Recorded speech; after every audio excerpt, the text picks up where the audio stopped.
Okay students, हम discuss करेंगे total internal reflection. क्या डिस्कस करेंगे बच्चे हम? Total internal reflection. ये क्या होता है बेटा, अब इसको ध्यान से देखते हैं। ठीक, मान लीजिए ऊपर एक मीडियम है, नीचे एक मीडियम है। नीचे मीडियम डेंसर है, नीचे मीडियम कैसा है? डेंसर। और ऊपर मीडियम कैसा है बेटा? मान लीजिए रेयर। तो ऊपर का रिफ्रैक्टिव इंडेक्स मीडियम का क्या है? NR, और नीचे का इंडेक्स के मीडियम का क्या है? ND। रिफ्रैक्टिव इंडेक्स नीचे के मीडियम का क्या है? ND। No problem. हमने एक ऑब्जेक्ट रखा बेटा यहाँ पे, इस ऑब्जेक्ट से रेज निकलेंगी, इस ऑब्जेक्ट से रेज हर डायरेक्शन में निकलेंगी। ठीक है बेटा, तो मान लो इस ऑब्जेक्ट से सीधी रे निकली, जो सीधी निकली एंगल ऑफ इंसिडेंस 0 पर, वो एंगल ऑफ रिफ्रैक्शन भी 0 पर जाएगी। सही बात है। अब मान लीजिए कि कुछ एंगल ऑफ इंसिडेंस बढ़ा, कुछ एंगल ऑफ इंसिडेंस बेटा बढ़ा। Let us say this angle is what? I1। Let us say this angle is what? I1। No problem. ये एंगल ऑफ इंसिडेंस I1 है, तो रिफ्रैक्शन एंगल क्या होगा? R1। और रे मेरी बेंड अवे फ्रॉम नॉर्मल होगी। क्यों? क्योंकि ये मीडियम क्या है? रेयर। मेरी रे जो है वो डेंसर मीडियम से रेयर मीडियम में जा रही है। मैंने थोड़ा और एंगल बढ़ाकर देखा बेटा, I2 एंगल और बढ़ाया। अब मुझे पता है जैसे जैसे एंगल ऑफ इंसिडेंस बढ़ेगा स्नेल्स लॉ के अकॉर्डिंग, वैसे वैसे एंगल ऑफ रिफ्रैक्शन भी बढ़ेगा। सही बात है। तो एंगल ऑफ रिफ्रैक्शन भी बढ़ा, तो ये R2 हो गया। एंगल ऑफ रिफ्रैक्शन क्या हो गया बेटा? R2 हो गया। अब मैंने और एंगल ऑफ इंसिडेंस बढ़ाया, मैंने मान लो और एंगल ऑफ इंसिडेंस बढ़ाया। अब जब मैंने और एंगल ऑफ इंसिडेंस बढ़ाया बेटा, तो मान लो कि रे गई मेरी यहाँ पर, कहाँ पे? किसी थीटा सी एंगल, किसी थीटा सी एंगल पर गई। ठीक है बेटा, थीटा सी एंगल पे गई, तो एंगल ऑफ इंसिडेंस अब इतना बढ़ा चुका हूँ कि एंगल ऑफ रिफ्रैक्शन कितना बन चुका है? मान लो 9 डिग्री बन चुका है। एंगल ऑफ रिफ्रैक्शन कितना बन चुका है बेटा? मान लीजिए 90 डिग्री बन चुका है। अगर मैं स्नेल लॉ लगा के देखूँ बेटा, यहाँ पर इस पॉइंट पे अगर मैं स्नेल लगाऊँ, इस पॉइंट पे स्नेल होगा ND into sine I1 is equal to NR into sine R1। No problem. Now ND into sine I2 is equal to NR into sine R2। Now ND into sine theta C equal to NR into sine 90। ठीक है बेटा, अब ध्यान से देखें, ध्यान से देखें तो साइन I1 और साइन I2 में किसकी वैल्यू बढ़ी है? I2 एंगल बढ़ा है, तो साइन I2 की वैल्यू बढ़ी है। साइन I2 की वैल्यू बढ़ी है, तो ये नंबर और इस नंबर में NR साइन R2 वाला नंबर बढ़ा है NR साइन R1 वाले नंबर से। NR तो सेम है, NR तो क्या है बेटा? सेम। तो साइन R1 की जो वैल्यू आ रही है और साइन R2 की जो वैल्यू है, उसमें साइन R2 की वैल्यू बढ़ी है, उसमें साइन R2 की वैल्यू बढ़ी है। सिमिलरली आगे अगर मैं देखूँ साइन थीटा सी पर, साइन I2 और साइन थीटा सी में कौन नंबर बढ़ा है? साइन थीटा सी एंगल बढ़ा है, तो साइन थीटा सी की वैल्यू बढ़ी है। अगर साइन थीटा सी की वैल्यू बढ़ी है, उससे कॉरस्पॉन्डिंग एंगल मान लो रिफ्रैक्शन एंगल 9 डिग्री आ गया। रिफ्रैक्शन एंगल क्या आ गया बेटा? 9 डिग्री आ गया। अब इसके बाद अगर मैं कोई रे भेजूँ, इसके बाद अगर बेटा मैं कोई रे भेजूँ, लेटर से ये एंगल कितना है? I3। कितना एंगल है? I3।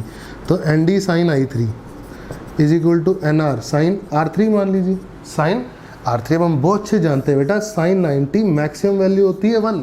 क्या होती है? Maximum value. इसके बाद क्या होगा? अब साइन थीटा सी और साइन I3 में कौन नंबर बड़ा होगा बेटा? साइन I3 बड़ा होगा। ठीक है, यानी NR साइन 90 और NR साइन R3 में कौन सा नंबर बड़ा होना चाहिए? NR sine R3। NR sine R3 बड़ा हो नहीं सकता, क्योंकि साइन 90 मैक्सिमम वैल्यू होती है। साइन 90 क्या होती है? मैक्सिमम वैल्यू होती है साइन की, जो कि क्या होती है? 1। इसका मतलब अब स्नेल्स लॉ ओबे नहीं होगा, इसका मतलब अब स्नेल्स लॉ ओबे नहीं होगा। अब इस बाउंड्री से रे जाएगी और क्या करेगी? टोटली रिफ्लेक्ट करेगी। क्या करेगी बेटा? टोटली रिफ्लेक्ट करेगी और लॉज ऑफ रिफ्लेक्शन ओबे करेगी। लॉज ऑफ रिफ्लेक्शन क्या करेगी बेटा? ओबे करेगी। इसको बोलते हैं हम टोटल इंटरनल रिफ्लेक्शन। अब थीटा सी क्रिटिकल एंगल के बाद अगर angle of incidence critical angle से बड़ा हो जाएगा, जस्ट हल्का सा भी बड़ा हो जाएगा, पॉइंट इवन 1 सेकेंड एंगल भी बड़ा हो जाएगा, 1 सेकेंड एंगल भी अगर थीटा सी से बड़ा हो जाएगा, तो रे करेगी मेरी? टोटली रिफ्लेक्ट करेगी। रे मेरी बाहर जानी बंद कर देगी, रे मेरी बाहर जानी बंद कर देगी बेटा। ठीक है बेटा, तो हम वो थीटा सी की वैल्यू निकालते हैं पहले। ठीक है, तो हम स्नेल लॉ लगाते हैं। तो ये स्नेल्स लॉ लगा दिया हमने। तो ND sine theta C equal to NR sine 91 हो गया बेटा। तो साइन थीटा सी कितना आ गया मेरे बच्चे? NR upon ND। तो थीटा सी कितना आ गया मेरे बच्चे? थीटा सी आ गया sine inverse NR upon ND। Sine inverse NR upon ND। This is critical angle. This is what? Critical angle.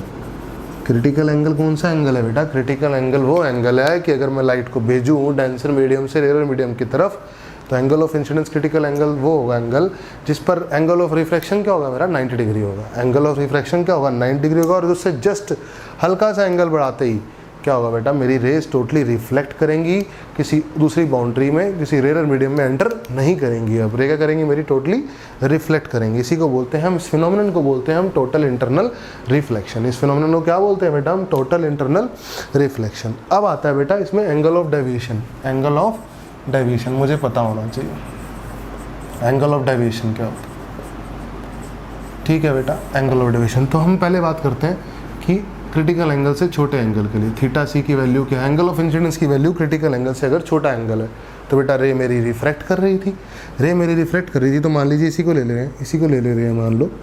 ठीक है बेटा, तो दिस मेरी रे जानी चाहिए थी सीधी ऐसे, लेकिन गई ऐसे, तो ये क्या होगा, डेविएशन एंगल होगा बेटा। ये क्या होगा, डेविएशन एंगल होगा। Okay, no problem. तो ये पूरा एंगल कितना है बेटा, R2। ये एंगल कितना है, ये एंगल कितना है, I2। तो बेटा डेविएशन कितना हुआ, डेविएशन हुआ मेरा R minus I, that is R2 minus I2, no problem. तो R2 कितना होगा, ND sine I2 upon NR, sine R2 होगा। तो बेटा R2 कितना होगा, sine inverse ND sine I upon NR। ठीक है बेटा, minus I, this is deviation angle, this is what, angle of deviation for angle of incidence less than critical angle, for angle of incidence less than critical angle, no problem beta. For angle of incidence equal to critical angle, what is angle of deviation? Now again, now R will become 9 degree, R will become what, 9 degree, and this will become theta c, so pi by 2 minus theta c is angle of deviation at, is angle of deviation at what, angle of incidence equal to critical angle, no problem. Now for I greater than theta c, for I greater than theta c, ray will totally reflect, ray will get totally reflect, this angle will become angle of deviation, and that is equal to what, pi minus 2i, that is equal to what, pi minus 2i, pi minus 2i. If I3 will be treated as what, I, no problem beta. Now graph, angle of deviation versus I, angle of deviation versus I graph. No problem beta, this angle is say theta c, this angle is say what, theta c. Now at theta c, what is the value of deviation angle, the value of deviation angle will become what,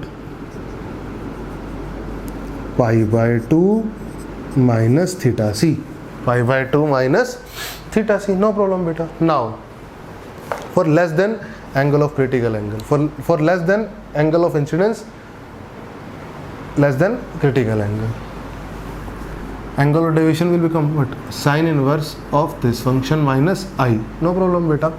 तो graph आएगा sine inverse का, sine inverse का graph कुछ ऐसा होता है बेटा, sine inverse का ग्राफ कुछ ऐसा होगा बेटा। ठीक है, no problem. Now for just angle greater than theta C, for angle of incidence just greater than what, theta C. अगर थीटा सी से जस्ट बड़ा ले लूँगा मैं, तो pi by 2 minus theta C calculate कर सकते हैं हम इसको, जस्ट थीटा सी से हल्का सा बड़ा, 1 सेकेंड बड़े के लिए अगर मैं बात करूं, तो बेटा एंगल ऑफ डेविएशन कितना बन जाएगा, pi minus 2 theta C. Pi minus 2 theta is what, double of pi by 2 minus theta C, double of pi by 2 minus theta C, क्योंकि तो डबल करूंगा तभी तो पाई माइनस 2 थीटा सी आएगा बेटा। उसके बाद इसके बाद के लिए हम ये ग्राफ एलिट करेंगे, ठीक है ना। ये ग्राफ में वैल्यू कितनी होगी, पाई माइनस 2i होगी, तो यानी स्ट्रेट लाइन होगी with negative slope, straight line with negative slope. This is angle of deviation versus angle of incidence when ray goes from what, denser medium to rarer medium. For angle of incidence less than critical angle, behavior will be different. For angle of incidence greater than critical angle, rays will get totally reflect in same medium, and this phenomenon is known as what, total internal reflection. And this theta c angle is known as what, critical angle. This theta c angle will be known as what, critical angle. Okay students, thank you.